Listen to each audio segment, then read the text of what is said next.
ஒரு ஊரில் ஒரு வயசான விவசாயி இருந்தார். அவருக்கு 3 பிள்ளைக.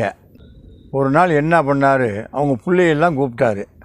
எப்போ நான் உங்களுக்கு ஓரளவு சம்பாரித்து வச்சுட்டேன், இன்றைக்கி முக்கியமான ஒரு சொத்தை உங்கள்கிட்ட ஒப்படைக்கணும், நீங்கள் போய் ஆளுக்கு 2 கட்டையை எடுத்துகிட்டு வாப்பா அப்படின்னு சொன்னார். பையனுங்களும் போய் ஆளுக்கு 2 கட்டையை எடுத்துகிட்டு வந்தாங்க.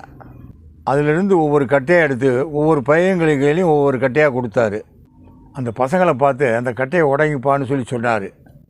அந்த பசங்களும் ஒவ்வொரு கட்டையாக ஒவ்வொன்று எடுத்து ஆளுக்கு ஒன்று உடச்சிட்டானுங்க. இப்போ அந்த விவசாயி என்ன பண்ணார், மீதி இருக்கிற 3 கட்டையை ஒன்றா சேர்க்குறாரு. ஒன்றா சேர்த்து அந்த 3 கட்டையும் இப்போ உடைங்கப்பான்னு சொல்கிறாரு. பிள்ளைகள் ஒவ்வொருத்தரும் கடுமையாக முயற்சி பண்ணி பார்க்குறாங்க, அதை உடைக்கவே முடியல. அப்போ அந்த விவசாயி சொல்கிறாரு, தனித்தனியாக இருந்த கட்டையை ஈஸியாக எப்படி உடைச்சிங்க, இப்போ ஒன்றா சேர்த்தவொன்னே அதை உடைக்கவே முடியல பார்த்தீங்களா. அப்பா என்ன சொல்ல வர்றாங்கிறது பசங்களுக்கு புரிஞ்சிருச்சு.